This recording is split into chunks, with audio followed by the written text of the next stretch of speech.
Assalomu alaykum hammaga. Bugun doira jamoasi Gili teatriga keldik. Bu yerda konservatoriyaning bitiruvchilari o'zlarining diplom ishlarini taqdim etishyapti. To'g'risi bizga ham qiziq. O'zbekistonda shunaqa iste'dodli yoshlar bor. Ularni albatta ko'rishingiz kerak. Ketdik birgalikda ko'ramiz.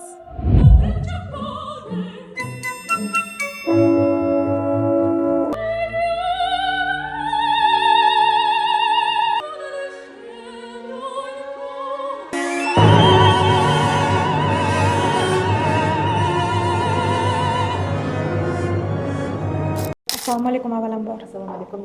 Nima bo'ldi? Nima uchun tragidik asar Madam Butterfly juda ko'z yoshlarini siz bilan birga his qildik. Siz ham juda ham hayajonlandingiz va juda chiroyli ijro etdingiz.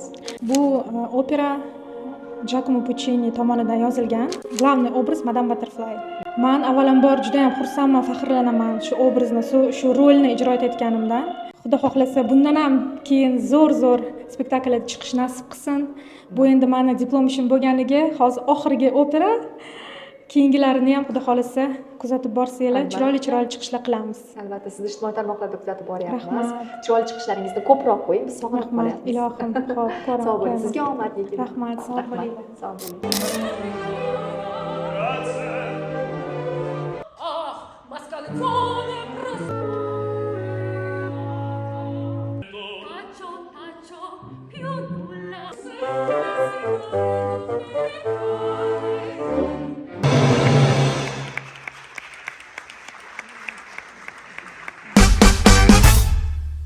Yoshlar ijod saroyida xalqaro miqyosda katta fashion show o'tkazilyapti. Doira ham aynan shu yerda sizlarga eng qiziqarli, eng yaxshi videolarni taqdim etamiz. Ketdik birgalikda ko'ramiz. Podiumda eng chiroyli modellarni ko'rishingiz mumkin.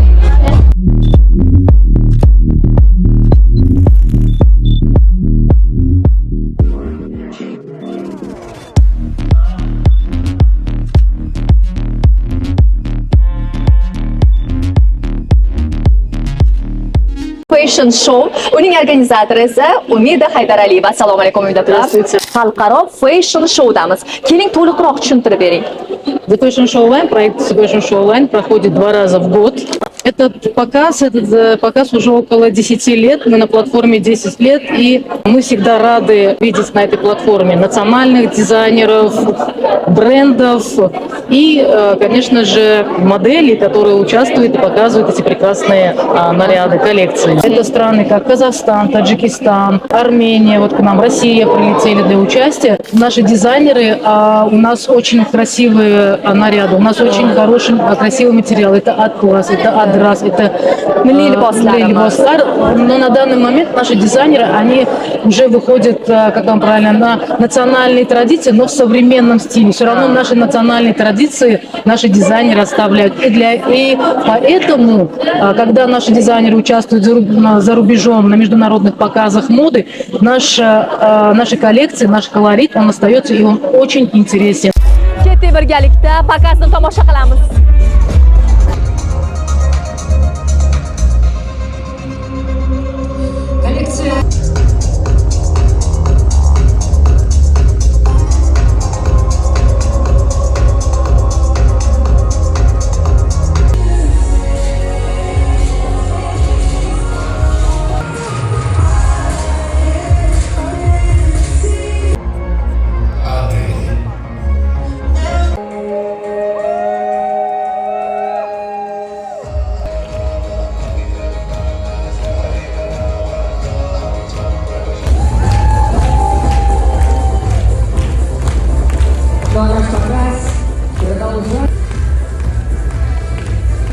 Podiumda 1 yoshdan 60 yoshgacha bo'lgan modellarni ko'rishimiz mumkin. Haqiqatdan millatlararo hamjihatlikni ham ko'rsatyapti desam mubolag'a bo'lmaydi.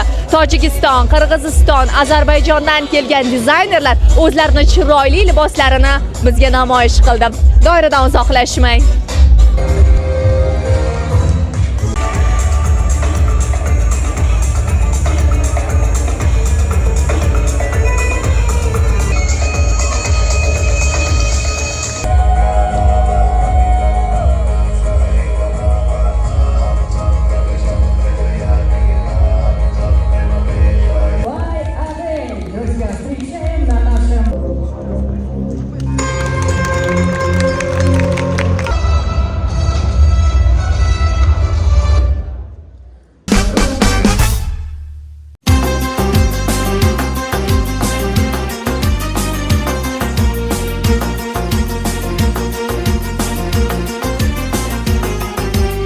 Yalla. Bu guruh hamon o'sha ilk mashhurlik kulminatsiyada. Ijodiy jamoaning asl imijini hanuzgacha asrab kelayotgan afsonaviy badiiy ansambl bugun yana chin e'tiroflar, olqishlar va cheksiz hurmat og'ushida. O'zbekiston prezidenti tashabbusi bilan Yalla guruhining rahbari va yakkaxon xonandasi Farruh Zokirov tavalludining 80 yilligini keng nishonlanishi bevosita jahon miqyosidagi ulkan tarixiy madaniy voqelikka aylandi. Bugun tong ma'noda Farruh Zokirov timsolida Yallaning yangi davri boshlandi. O'zbekistonda boshlangan yubiley tadbirlari yurt sarhadidan oshib, bugun yana shu zaminda katta san'at bayrami bilan tutashdi. O'zbekiston xalqaro forumlar saroyida Farruh Zokirov tavalludining 80 yillik tantanasida jahon san'atidan eng yorqin yulduzlari jamlandi. Farruh Zokirov O'zbekiston va Qoraqalpog'iston xalq artisti faxriy unvonlari bilan bir qatorda Qozog'iston, Qirg'iziston, Tojikiston, Ozarbayjon, Tatariston, Boshqirdiston va Ingushetiya xalq artisti degan yuksak unvonlarga sazovor bo'lgan. Yaqinda prezidentimiz tomonidan Farruh Zokirovning buyuk xizmatlari uchun ordeni bilan taqdirlangani chinakam san'at fidoyisi fenomeni tantanasi bo'ldi. Yana bir yangilik Qozog'istonda madaniyat va musiqa san'atini rivojlantirish, shuningdek xalqlar o'rtasidagi do'stlik munosabatlarini mustahkamlashga qo'shgan ulkan hissasi uchun Farruh Zokirovni ikkinchi darajali do'stlik ordeni bilan mukofotlanishi yana bir yuksak e'tirof bo'ldi. Bundan buyon Yashnobod tumanidagi 7-sonli bolalar musiqa va san'at maktabi Farruh Zokirov nomi bilan ataladi.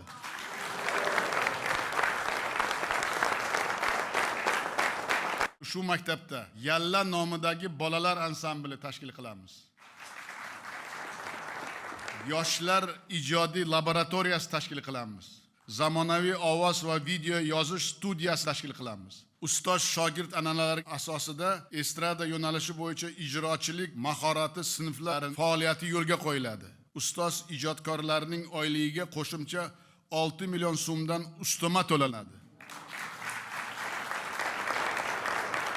Maktabda a'lo bahoga o'qiyotgan o'quvchilarning 10 nafari ixtisoslashgan san'at va madaniyat maktabi hamda maktab internatlariga imtihonsiz qabul qilinadi. Farruh Zokirov nafaqat xalqimiz, balki butun Markaziy Osiyo, hamdo'stlik mamlakatlari va turkiy ellarning sevimli san'atkori. Tug'ma iste'dod, tuganmas hayotiy quvvat, noyob ijodiy salohiyati bilan butun dunyoda millionlab muxlislarining samimiy mehrini qozongan sohir ovoz sohibi, bastakor, serqirra ijodkor Farruh Zokirov o'zbek milliy zamonaviy estradasi hamda jahon musiqa san'atiga yangi kuch, joziba, ilhom va umrboqiylik baxsh etishda davom etmoqda. Yurt ishqida yonaman, taronaman, nallaman, yurt ishqida yonaman, taronaman, nallaman, yurt ishqida yonaman, taronaman, nallaman, yurt ishqida yonaman.